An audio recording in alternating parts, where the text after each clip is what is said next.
काशी कला कस्तूरी के सभी दर्शकों को, सभी नाज़रीन को मैं शबनम आदाब पेश करती हूँ और नमस्कार करती हूँ।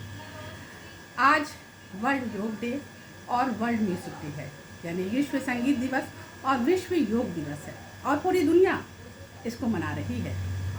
आज इस स्पेशल और अहम दिन पर आज हमारे साथ संगीत मार्तंड पंडित राजेश्वर आचार्य जी आज हमारे साथ हैं। सर, आपको संगीत दिवस की बहुत बहुत बधाई। आपको भी बधाई। और मैं संगीत मार्तंड नहीं हूँ, संगीत मार्तंड एकमात्र हुए हैं पंडित ओंकार नाथ जी ठाकुर।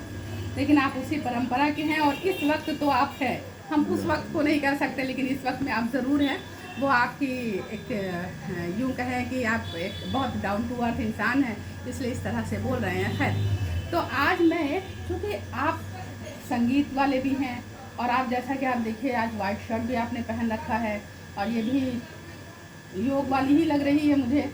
जी हाँ, सुबह बनारस में जी हुआ था। हाँ, सुबह बनारस में हुआ और आज इस तरह का शर्ट भी पहने हुए। तो मैं ये सोच रही हूँ कि आज संगीत और योग को दोनों को बोलकर मुझे दोनों को जोड़कर बताइए कि संगीत किस तरह योग है और योग किस तरह संगीत है। मैं इसको चाहती हूँ।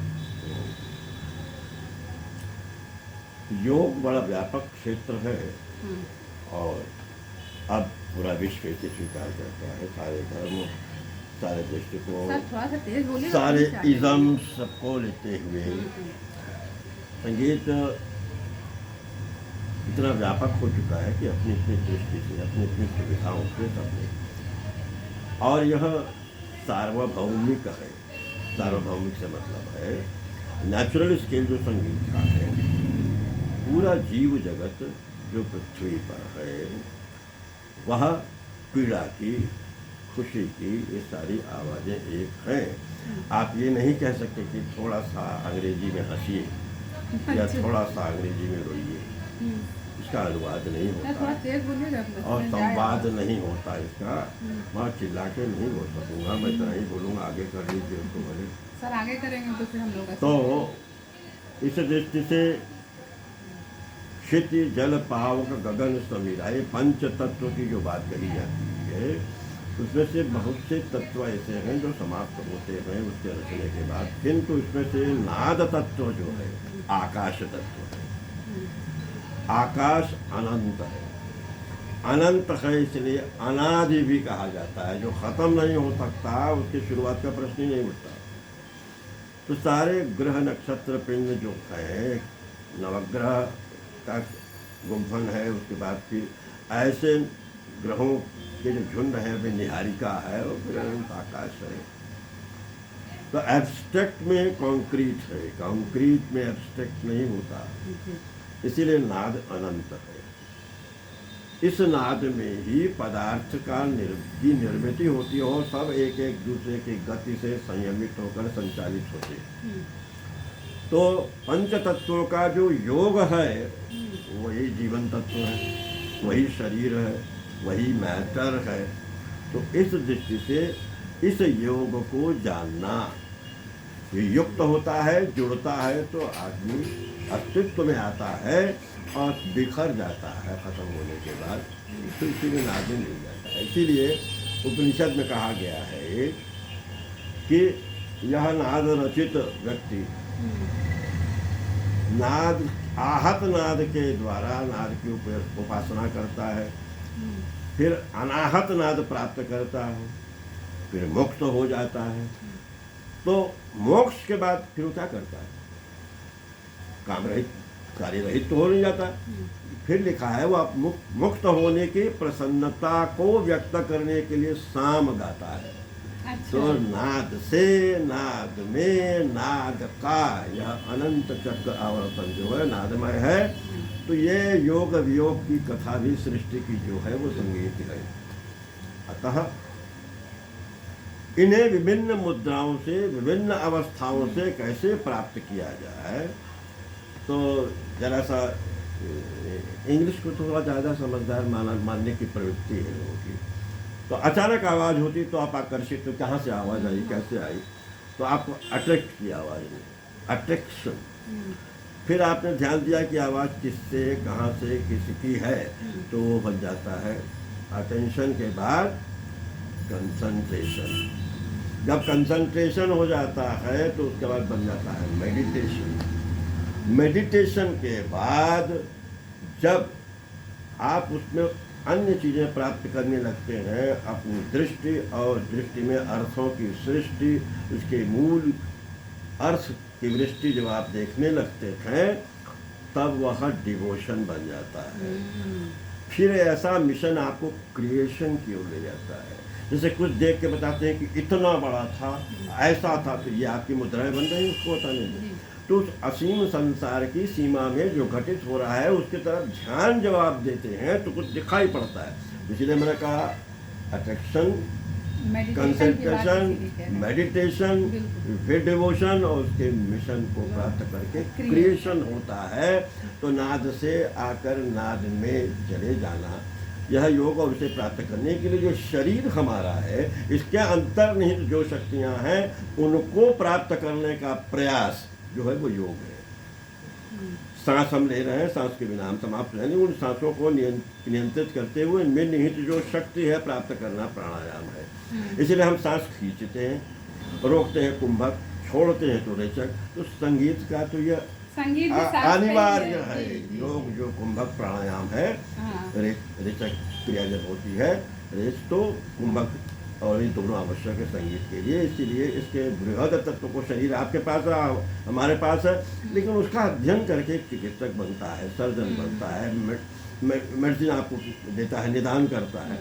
उसी तरह से शरीर की संपूर्णता, उसकी सक्रियता, उसकी सार्थकता को साधने का जो उपाय है वो योग है।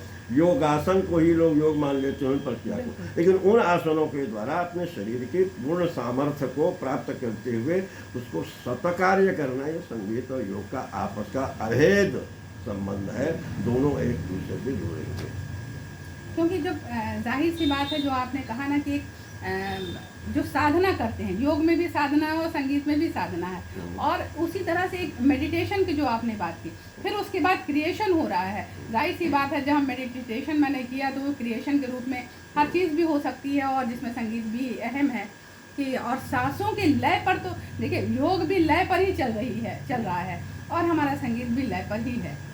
तो किस तरह से आपने बहुत अच्छी तरीके से बताया कि कैसे हम उसको आपने योग और संगीत को कितनी इस तरह से जोड़ा कि हमारे सांसों का नाद साधना, प्रणव, बिंदु, ओंकार, यह सब नाद का है और ये अनंत है। इसीलिए इसे प्राप्त करना, सृष्टि के उस मूल बिंदु को प्राप्त करना, नश्वर से अनश्वर की ओर जाने की प्रक्रिया।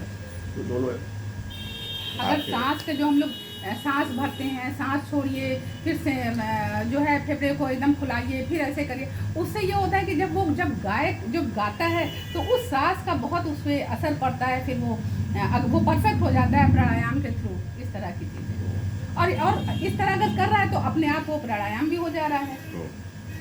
नादानुसंधान इसलिए कहा गया है, नादानुसंधान ओम की साधना करता है व्यक्ति, फिर वह पॉइंटेड केंद्रित होने के बाद वह शक्ति को एक जगह एकत्र कर देता है। आप में कितनी ऊर्जा, आप में कितनी शक्ति निहित है, इस आत्मविश्लेषण में को प्राप्त करने का साधन भी संगीत है, सिद्धि भी है, साध्य भी है, और साधक भी है, आराध्य भी है। इसीलिए हमारे यहाँ शिव को अनंत मानते हैं, उनका जन्मदिन नहीं मनाते, विवाह दिवस मनाते हैं। और उनका संगीत रत्नाकर में एक नाम है नाद तनु, द बॉडी ऑफ साउंड। तो जब हमारे महायोगी परम योगी शिव का शरीर ही नादमय है, तो आप समझ लें कि इसमें कितना अभेद है। और नादानुसंधान, प्रणव, साधना, ओंकार में पूरी सृष्टि है, इसलिए अभेद है। और योग उसी सत्ता की महत्ता को प्राप्त करने का साधन है, सिद्धि भी है, और संगीत के द्वारा उसकी वृद्धि भी है, दोनों अभेद है। अब आप उससे जो प्रयोग करना चाहें, आप कलम से गाली लिखें या कलम से प्रार्थना लिखें, ये आपकी बात है, लेकिन शक्ति संपन्न दोनों हैं। और योग का एक सीधा सीधा अर्थ होता है जुड़ाव, तो सापेक्षिकता से उन महद शक्तियों से, वह जो सृष्टि को चलाने वाली मूल क्रिया है, चेतना है, वो आपके शरीर में भी व्याप्त है। उसे विश्लेषित ढंग से, संश्लेषित ढंग से प्राप्त करना उसकी क्षमता और सकारात्मक निर्माण को प्राण देने की जो प्रक्रिया है वह योग है।